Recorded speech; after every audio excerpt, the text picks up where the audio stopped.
Olá pessoal, nós seguimos com nossas aulas de processo penal. Nós vamos ter duas videoaulas sobre o recurso em sentido estrito e o agravo de execução. Nesse estudo dos recursos que nós estamos fazendo, a gente vai começar a ver agora cada um dos recursos em espécie. Então nós vamos começar por esses dois, o recurso em sentido estrito e o agravo de execução. O recurso em sentido estrito, ele está previsto a partir do artigo 581 do Código de Processo Penal, e ele tem uma lógica muito própria. Né? Ele vai ter uma lógica, é um recurso que vem desde o direito imperial, a gente já via esse recurso no Código de Processo Penal do Império, então ele tem essa lógica efetivamente própria, e dentro desse sentido, né, o que nós vamos perceber é a existência de uma matéria, um conjunto de matérias delimitado, ou seja, nós fizemos uma escolha, o legislador penal, processual penal fez uma escolha de que o rol de competências, o rol de hipóteses de cabimento, na verdade, do recurso em sentido estrito, é um rol delimitado. Então nós temos aí no artigo 581 a ideia de que aquelas hipóteses, ao todo são 24 incisos, daqui a pouco a gente vai ver que alguns já não são mais aplicados, mas eu tenho ali um rol taxativo em relação ao recurso em sentido estrito. Eu não admito, por exemplo, a analogia, né? Até posso admitir, em alguns casos, a interpretação extensiva. Por exemplo, posso citar como exemplo para vocês o inciso 1º, que fala que caberá o recurso em sentido estrito da decisão que rejeitar a denúncia ou a queixa. Então, dentro disso, nós vamos ter, efetivamente, essa perspectiva de que a decisão que rejeita a denúncia ou a queixa pode ser atacada pelo recurso em sentido estrito. Mas, por exemplo, eu não posso utilizar da analogia para trazer a decisão que acolhe ou que recebe a denúncia ou a queixa. O que é possível, e aí é diferente da analogia, é que eu estenda alguns conceitos que estão na lei para trazer outras situações. Um exemplo, ainda no inciso 1º, é que a gente imagine o seguinte: não cabe o recurso contra a decisão que não recebeu a denúncia ou a queixa, porém não caberá contra a que recebeu. Tudo bem, porque seria um exemplo de analogia, mas caberá contra a decisão que rejeitou o aditamento da denúncia ou da queixa. Então nós vamos ter aí a possibilidade de ter aí um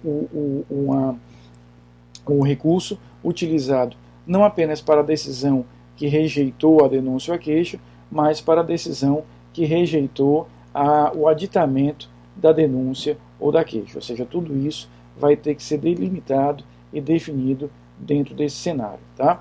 Então é importante que a gente entenda que esse rol de hipóteses, esse rol de situações, é um rol que vai ter como um elemento chave, né,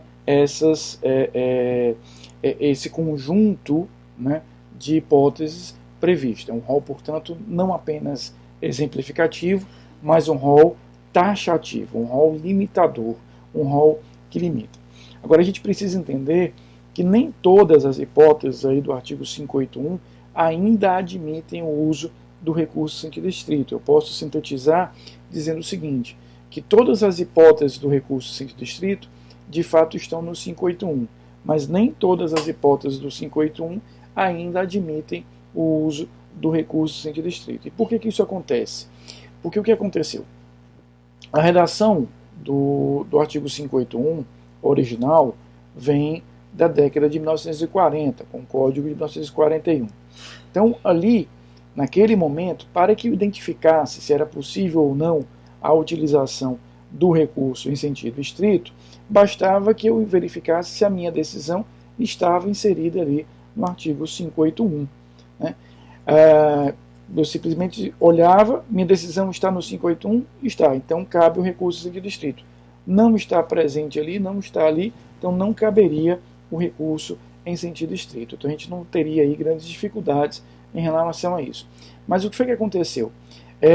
Em 1984 é aprovada a Lei de Execução Penal e no âmbito da Lei de Execução Penal cria-se, né, lá no artigo 197 da LEP, o recurso de agravo de execução.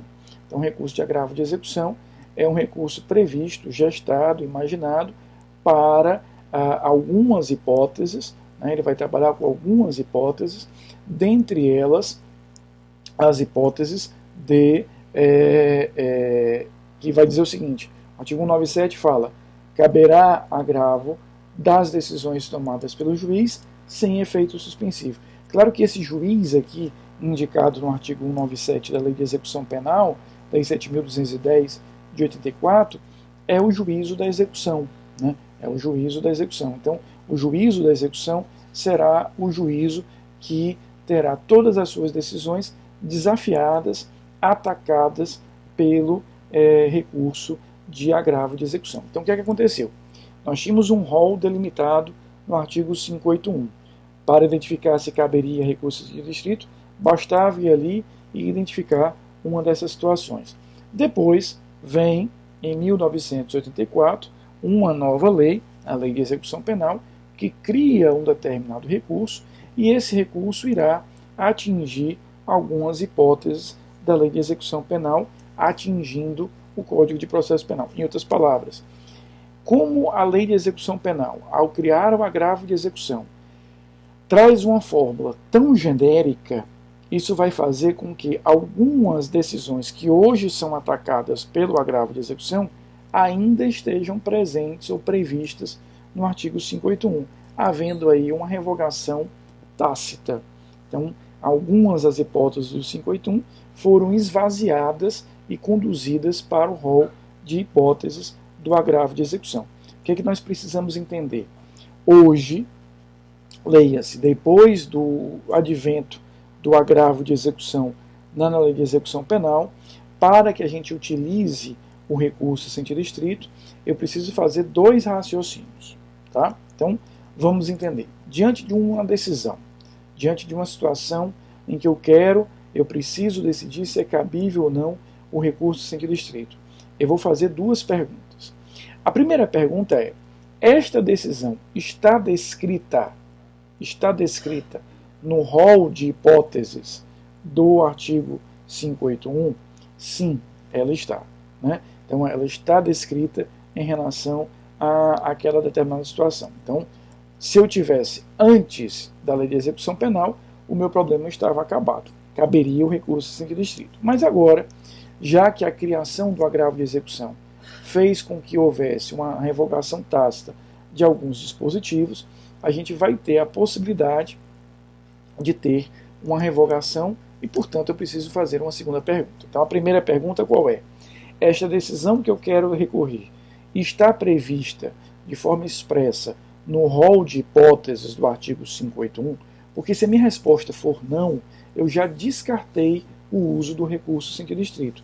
Já não haverá mais a possibilidade de utilizarmos o recurso em sentido estrito. Agora, se eu respondo sim, se realmente está previsto lá no artigo 581, neste caso eu vou ter um outro raciocínio. Qual é o raciocínio que eu vou ter? Vou fazer uma segunda pergunta. Esta decisão, ela é tomada pelo juízo do conhecimento ou pelo juízo da execução? Porque, veja só, se essa decisão está escrita lá no rol de hipóteses do 581, porém, foi tomada pelo juízo da execução penal, se ela foi tomada pelo juízo da execução, eu já não vou mais aplicar o recurso em sentido estrito. O meu caminho será utilizar o agravo de execução. Então, se eu percebo que ela está descrita no artigo 581, porém, porém a decisão veio do juízo da execução penal, a gente exclui completamente a possibilidade do uso do recurso em sentido estrito e a gente passa a trabalhar com um recurso de agravo de execução. É uma hipótese de revogação tácita. Então, eu cheguei à conclusão que aquela decisão foi tomada pelo juízo da execução. Esqueça o recurso em sentido estrito, trabalhe com o agravo de execução. Agora, se você chega nessa segunda pergunta, ou seja, a decisão foi tomada pelo juízo do conhecimento ou da execução, e você responde que foi o juízo do conhecimento, aí sim você está confirmando que é um caso de recurso em sentido estrito. Tá? Então veja, para que eu saiba se o recurso em sentido estrito precisa ser utilizado, eu vou fazer essas duas perguntas. Primeira pergunta: Está no artigo 581? Sim, está. Então, é possível que seja o caso de recurso sem distrito ou popularmente reze. Mas eu vou precisar fazer uma segunda pergunta. Qual é a segunda pergunta? Essa decisão foi tomada pelo juízo do conhecimento ou foi tomada pelo juízo da execução? Porque se eu respondo o conhecimento, confirma-se o uso do recurso sem distrito. Se eu respondo que foi tomada pelo juízo da execução, eu deixo de usar o recurso sem distrito, apesar de estar escrito lá no artigo 581, e vou manejar o agravo de execução. A boa notícia é que o procedimento desses dois recursos é o mesmo. Porque quando a lei de execução penal criou o agravo, ela não criou um procedimento para esse recurso. Então, por analogia, a gente vai usar o procedimento do RES, que é um procedimento simples. O único cuidado que nós devemos ter é que o recurso sem distrito, ele admite o que nós vamos chamar de efeito regressivo, ou seja, o juiz pode se retratar da sua decisão antes, efetivamente, de tomar aquela decisão. Então, antes de encaminhar, o recurso para o tribunal. Então, como é que funciona? Eu tenho uma decisão, vou ao artigo 581, verifico se aquela decisão está no rol do artigo 581. Está. Aí eu vou verificar agora se foi tomada pelo juízo do conhecimento ou pelo juízo da execução. Foi tomada pelo juízo do conhecimento. Então significa dizer que é um recurso sem distrito. Não, não foi tomada. Então foi tomada pelo juízo da execução, será o caso de agravo de execução. Essa é a primeira lógica que a gente vai ter aqui. Perfeito. Como é o procedimento? Primeiro eu tenho 5 dias para apresentar a petição de recurso. É uma petição simples, dirigida ao juiz de primeiro grau, dizendo, olha, juiz, eu estou recorrendo através do recurso sem distrito, com base no artigo 581, inciso tal, ou se for o agravo de execução, já que o procedimento é o mesmo, artigo 197, agravo de execução. Então, essa petição é uma petição simples, simplesmente dizendo que você está recorrendo e pedindo para que o juiz se retrate. Você tem 5 dias para apresentar essa petição. Depois, o juiz vai te intimar e aí você vai ter 2 dias para apresentar as razões do recurso, ou seja, a peça onde você vai descrever os motivos pelos quais você quer que aquela decisão seja revista, seja reformada. Depois disso, a outra parte terá 2 dias para contrarrazoar, e aí, ou seja, 5 dias para recorrer, 2 dias para razões, 2 dias para contrarrazões, e depois disso nós vamos ter aí efetivamente a possibilidade de o juiz se retratar. Se ele se retratar, resolveu a questão, morreu ali o recurso, não tem por que eu mandar um recurso para o tribunal se o juiz já reformou, retratou-se daquela decisão. E se o juiz não se retratar, a gente vai ter a possibilidade de encaminhar isso para o tribunal. Então veja, houve a decisão. Primeiro eu verifico se a decisão está no rol do artigo 581. Se estiver, eu tenho que verificar se ela foi tomada pelo juiz do conhecimento ou da execução. Tá? Se foi uma decisão tomada pela execução, eu sei que a decisão é recorrida pelo agravo de execução. Se foi tomada pelo juiz do conhecimento e estiver no rol do artigo 581, é o caso de usar o RES. Como é que eu uso? 5 dias para recorrer, 2 dias para razoar, 2 dias para contrarrazoar, e aí o juiz vai decidir. Mantém uma decisão? Ratifico a decisão? Sim. Então ele encaminha esse recurso para o tribunal. Se ele entender que é o caso de retratar-se, ou seja, de voltar atrás, de retratar aquela decisão, ele o faz e aí aquele recurso vai acabar. Claro que se ele se retratar, a outra parte poderá utilizar o recurso sem distrito contra a decisão retratada, desde que a decisão retratada também esteja no rol de hipóteses do artigo 581. E aí esse segundo recurso será mais simples, porque veja só, aquela parte já apresentou contrarrazões. Então eu já sei o que ela quer dizer. Então, houve o recurso, houve as razões, houve as contrarrazões. O juiz se retratou, portanto ele voltou atrás. A parte que tinha ganho agora perdeu. Se essa segunda decisão, a decisão retratada, também estiver no rol do 581, essa parte poderá apresentar um novo rese. Né?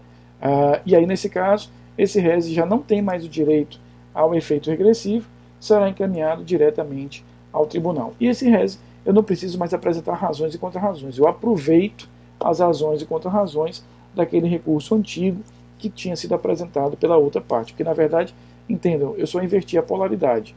Eu tinha ganho, a outra parte recorreu, eu apresentei contrarrazões, O juiz voltou atrás, então eu perdi, e aí a gente vai ter a possibilidade de apresentar um novo res. Tá? Na próxima aula nós vamos estudar cada uma das hipóteses do artigo 581. Ok? Mas só resumindo o que nós vimos hoje. O artigo 581 tem um rol taxativo. Esse rol é um rol limitado, mas que por conta da criação do agravo de execução, ele acabou gerando o quê? A possibilidade de nós termos, em algumas hipóteses, em algumas situações, uma revogação tácita pela criação do agravo de execução. Então, para que eu saiba se cabe o recurso sem sentido estrito, eu faço duas perguntinhas. Primeiro, a decisão está no artigo 581? Sim. Então, vou fazer a segunda pergunta. A decisão foi tomada pelo juízo do conhecimento? Sim. Então, cabe o res. Não, foi tomada pelo juízo da execução. Então, vamos fazer efetivamente a apresentação do agravo de execução. Porque as hipóteses do agravo de execução, elas são mais genéricas. É qualquer decisão tomada pelo juízo da execução. Daí porque essas duas perguntas. Está no 581? Porque se eu respondo não, já esqueço o res. Está. Então, vou fazer a segunda pergunta para saber se foi tomada pelo juízo do conhecimento ou não. Foi tomada pelo conhecimento? Sim. Resposta, recurso sem sentido estrito. Foi tomada pelo juízo da execução, então vou usar, na verdade, o agravo de execução. Tá bom? Próxima aula a gente vai conversar sobre as hipóteses do recurso sem sentido estrito.